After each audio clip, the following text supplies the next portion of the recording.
Hello students, today we're going to be taking a look at section 1-5, angle relationships. So as you can see, we're going to kick things off with pairs of angles.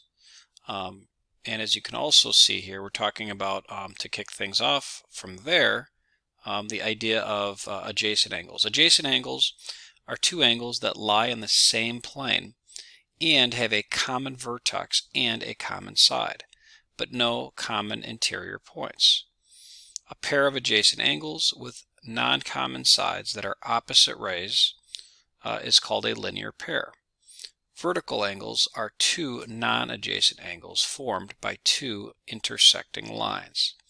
So in the depiction here, we're going to go ahead and take a look. Name an angle or angle pair that satisfies each condition. Now in this particular example, adjacent angles, linear pair, and also vertical angles will come up. And then I'll also kind of describe as to what each respective definition calls for in context. So for part A, it says two vertical angles. As it again describes above, vertical angles are two non-adjacent angles formed by two non-intersecting lines. Or intersecting lines, excuse me. So as we can see, as they describe, angle EFI, so this angle right here, and GFH, so GFH. As you can kind of see, the two angles form almost, as you can see, an X taking shape. So this angle here and this angle here are technically vertical angles. And more specifically, they are non-adjacent angles formed by two intersecting lines. The term non-adjacent kind of harkens back to really what adjacent means in the first place. And adjacent, frankly, simply think of just two angles that are next to one another. So I would argue that EFI is adjacent or next to EFG. So these two angles right here are adjacent. By definition, though, vertical angles are non-adjacent. So again, EFI and GFH are again vertical. So for part B, so speaking of adjacent, two adjacent angles. As they describe angle ABD, which is right here, this obtuse angle, I would argue, ABD, it's obtuse because it's bigger than 90 and less than 180, and DBE have a common vertex and a common side, but no common interior points. Where is DBE? Well, it would be right here. Okay, so I'll show you again ABD, this angle right here, and then DBE have a common vertex there at point B, and a common side of which is ray BD, but no common interior points. They are adjacent. So there's no point here that is shared with a point in here. So interior of the angle, you got point C, but point C is only between, again, these two rays and not between these two rays. So this angle, again, is adjacent to that angle. Part C, two supplementary angles. Supplementary angles, those are technically angles that add to 180 degrees. By definition, they are also a linear pair. And as described up here, it says a pair of adjacent angles with non-common sides that are opposite rays is called a linear pair. So as they describe EFG, so again, this is what appears to be an obtuse angle, and GFH, this is what appears to be an acute angle.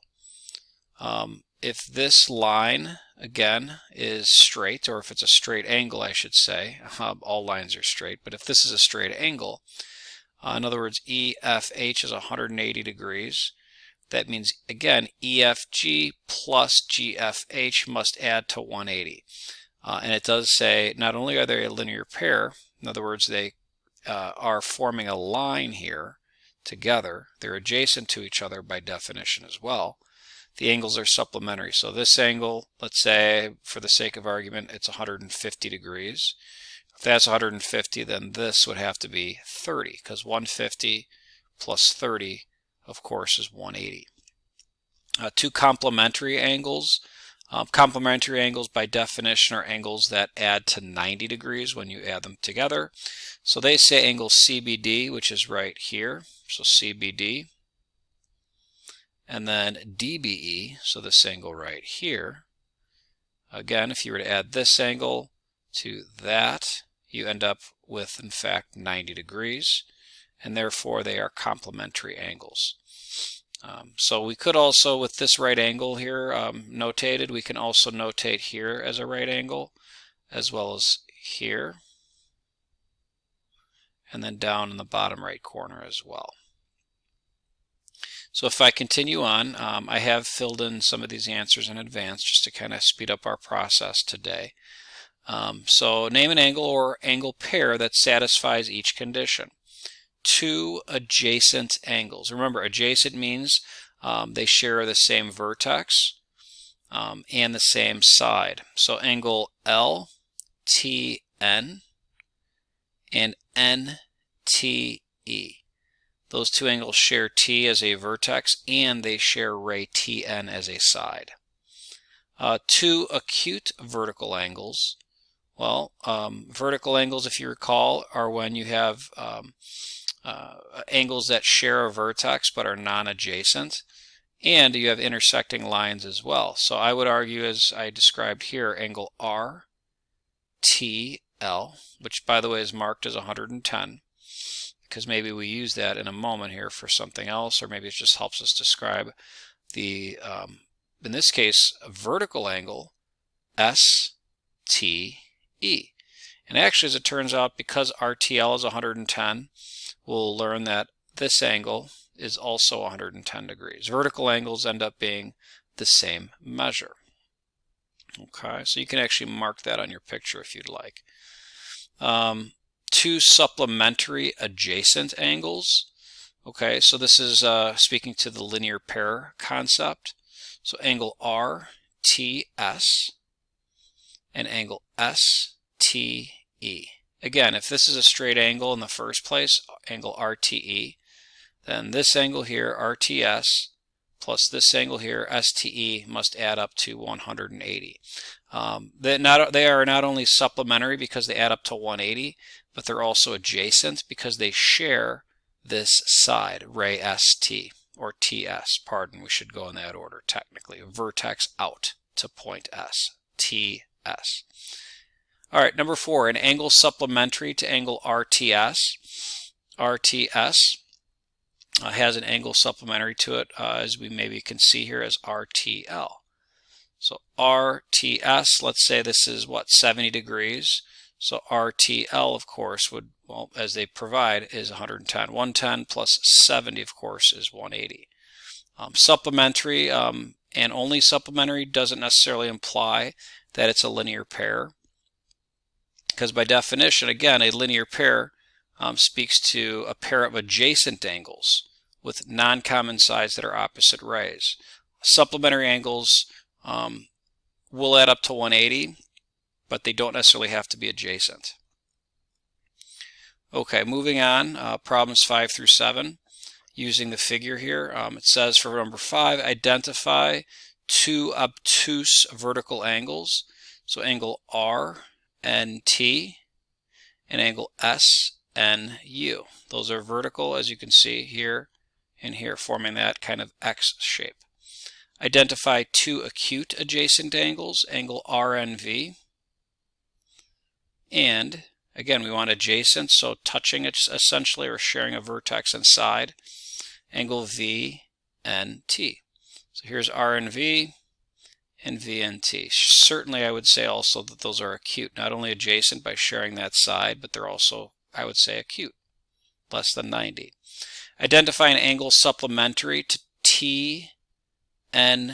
Supplementary again means that they add to 180.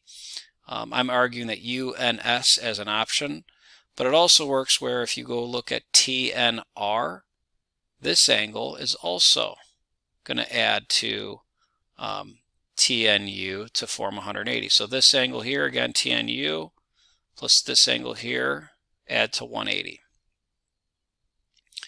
Number 8, Find the measure of two complementary angles if the difference in their measures is 18. Complementary angles add to 180, or excuse me, add to 90. Supplementary add to 180. So x plus y equals 90. That's the first equation that I wrote. X is the first angle, let's say, y is the second. Difference in their measures is 18, so literally x minus y equals 18. So we've got a system of equations here. If you recall from Algebra 1, this works great, such that, well, because these are opposites, I can cross them out and I can add vertically. X plus x is 2x. So this is elimination, by the way, as you hopefully remember. And these two add to 108. Divide by 2, boom, x is 54. I can plug in 54 here. 90 minus 54 ends up being 36 there for y. On the next page, we will probably be able to get through at least the example, and if we can get through more, great. Perpendicular lines. So lines, rays, and segments that form four right angles are perpendicular. So this particular drawing, you can see here we've got one right angle, but if that's 90 degrees or right, this is also 90 degrees, as is this, as is that. So there's actually four 90-degree angles technically in the picture. The word perpendicular, again, means that you've got all four angles right. The right angle symbol indicates that the lines are perpendicular. Okay, in the figure at the right, AC, this line, is perpendicular to BD. Or you can say AC is, in this kind of symbolic manner, perpendicular, this upside down capital T, to line BD. Okay, notationally that will be more preferred as we continue. Example, find x so that ray DZ and ray ZP are perpendicular. So if they're perpendicular, then the measure of angle DZP must equal 90.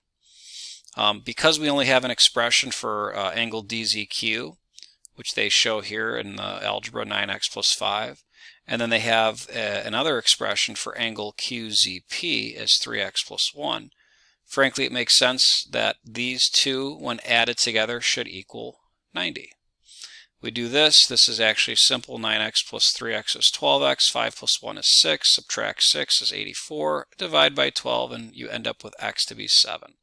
So if x is 7, you know you've got a right angle here.